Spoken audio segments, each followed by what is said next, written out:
नमस्कार दोस्तों, आज यह वीडियो हमारे देश की स्वर कोकिला, राष्ट्र की आवाज़ लता मंगेशकर पर आधारित है। आज 6 फरवरी 2022 को उनका निधन हो गया है। हंसनी अकेडमी संस्थान की ओर से उन्हें भावभीनी श्रद्धांजलि दे रहा हूँ। तो आज मैं उनके जीवन के बारे में कुछ महत्वपूर्ण तथ्य, महत्वपूर्ण जानकारियाँ मैं देने का प्रयास करूंगा इस वीडियो के माध्यम से।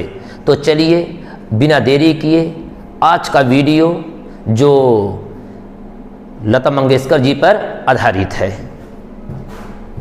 लता जी का जन्म 28 सितंबर 1929 को इंदौर में हुआ था। तो लता जी का जन्म मध्य प्रदेश के इंदौर जिले में हुआ था। ठीक है। इनके पिता का नाम दीनदयाल मंगेशकर था। इनके पिता का नाम दीनदयाल मंगेशकर था, माता का नाम सेवंती था। तो इसके बारे में थोड़ा सा आपको बता दे रहा हूँ। जो इनके पिता थे दीनदयाल जी, ठीक है, ये इनकी जो है ये इनसे पहले इन्होंने दूसरी शादी की थी। इनकी पहली पत्नी का नाम था नर्मदा, जिनका देहांत हो गया था। तो नर्मदा की छोटी बहन सेवंती से उन्होंने शादी किया था, जिससे इनके 4 बच्चे हुए थे। ठीक है, 4 मतलब कि 4 बहन और 1 भाई। अभी आगे वीडियो में मैं आपको पूरी डिटेल दूंगा। ठीक है, तो आइए देखते हैं आगे। बहन इनकी 3 थी, उनका नाम था मीना, आशा और उषा। भाई इनके 1 थे, हृदयनाथ। ये और लता जी थी, ये इन्हीं के बच्चे थे। ठीक है। नर्मदा जी की, जो उनकी पहली पत्नी नर्मदा जी थी, उनके कोई भी बच्चा नहीं था। ठीक है, अगला देखते हैं। लता जी का बचपन का नाम हेमा था। सुन लीजिए, लता जी का बचपन का नाम, जब ये 5 साल की थी तो 5 साल तक इनके पिताजी इन्हें हेमा के नाम से कहते थे। बाद में क्या हुआ, इनके जो पिताजी थे पंडित दीनदयाल जी, ये रंगमंच से रिलेटेड थे, यानी नाटक या रंगमंच या फिल्मों से रिलेटेड थे। तो उनका एक जो है पंडित दीनदयाल जी का एक नाटक था भावबंधन। भावबंधन में एक महिला का किरदार था लतिका का। किसका? लतिका का। तो उनको यह नाम बहुत पसंद आया। तो 5 साल के उम्र में इन्होंने लता जी का नाम हेमा से बदलकर लता रख दिया। क्लियर हो गया? पहले इनका नाम हेमा था, बाद में इनके पिताजी ने इनका नाम क्या रख दिया? लता रख दिया। आगे देखते हैं। लता जी अनपढ़ थी। ये तो बड़ी चौंकाने वाली बात है कि जो 36 से अधिक भाषाओं में 30,000 से अधिक गाना गाया हो और वो अनपढ़ हो। ये तो बड़ी सोचने वाली बात है और पूरी दुनिया उन्हें जानती हो। तो लता जी क्या थी? अनपढ़ थी। इसके पीछे मैं एक स्टोरी बता दे रहा हूँ, वो अनपढ़ कैसे रह गई हैं। तो सुनिए, जब लता जी बचपन में स्कूल गई, मेरे ख्याल से 5-6 साल की उम्र में, तो स्कूल 2-4 दिन गई। तो बाद में कुछ दिन बाद, मतलब 1-8 हफ्ते बाद, उनकी छोटी बहन आशा, जिसको आजकल हम लोग आशा भोसले जानते हैं, आशा भोसले को भी उंगली पकड़ के अपने स्कूल ले गई। तो वहाँ पे जो टीचर थी, उनको जो है लता जी को बहुत डांटा कि तुम अपनी बहन को क्यों लाए हो, ये है वो है, मार खूब अनमन हो गई।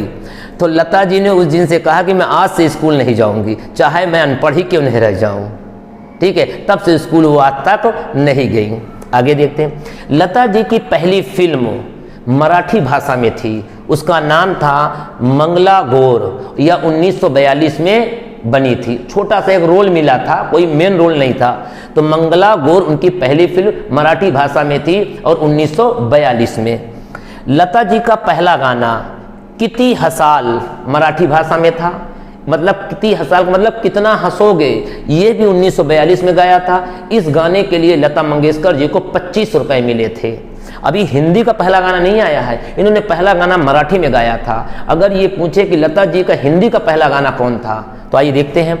हिंदी भाषा का पहला गाना आपकी सेवा में, गाने आपकी सेवा में, ये फिल्म का नाम था। फिल्म का नाम था आपकी सेवा में।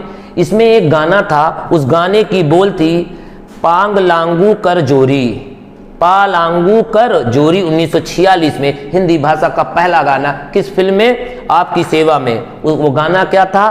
पा लांगू कर जोरी। 13 वर्ष की उम्र में पिताजी का निधन हो गया था।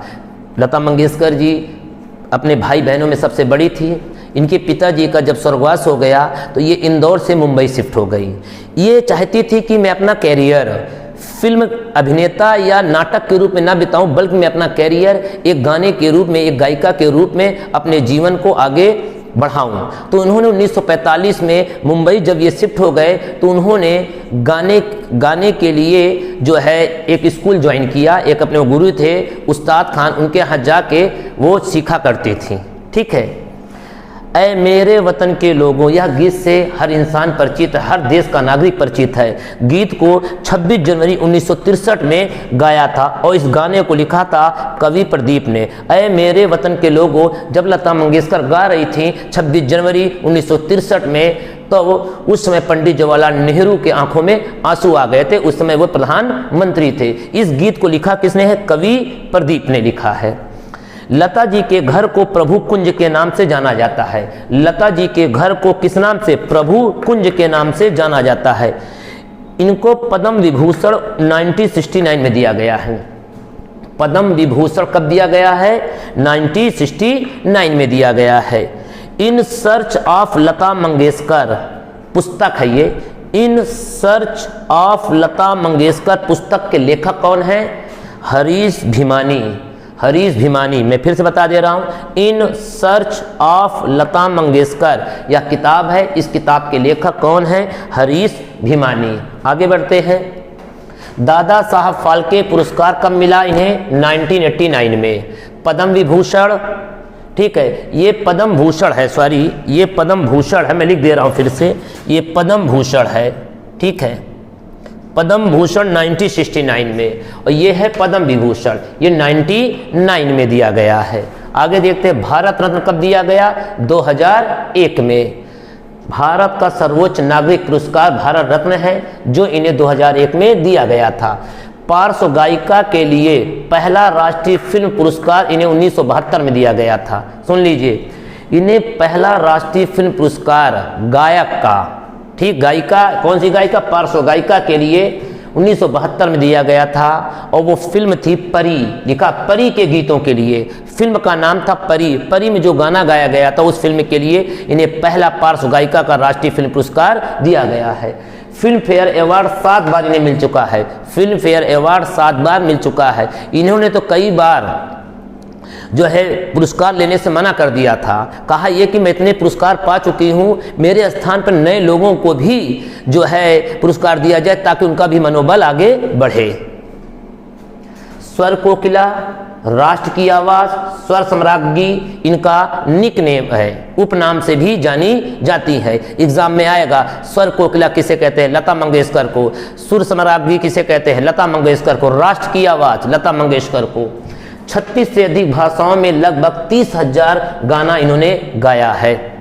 6 फरवरी 2022 को मुंबई के ब्रीच कैंडी हॉस्पिटल में इनका निधन हो गया है। लता मंगेशकर इन हर वॉइस, इनकी आत्मकथा, इनकी ऑटोबायोग्राफी का नाम बताइए, काफ़ी इंपॉर्टेंट है। उसका नाम है लता मंगेशकर इन हर वॉइस।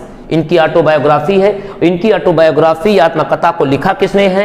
नसरीन मुन्नी कबीर ने। किसने लिखा है? नसरीन मुन्नी कबीर ने इनकी ऑटोबायोग्राफी को लिखा है। क्या नाम है? लता मंगेशकर इन हर वॉइस। इनकी एक पुस्तक और है, लता सुर गाथा। लता सुर गाथा, इसको किसने लिखा है? यतीन्द्र मिश्रा ने। यतीन्द्र मिश्रा ने। तो मेरे ख्याल से इस वीडियो के माध्यम से आप लोगों को आपकी एग्जाम के दृष्टिकोण से, ठीक है, लता जी के बारे में जो भी एग्जाम में क्वेश्चंस आएगा वो यहाँ से आपको मिल जाएगा। तो आज का वीडियो हम लोग यहीं पे समाप्त करते हैं। जय हिंद, नमस्कार।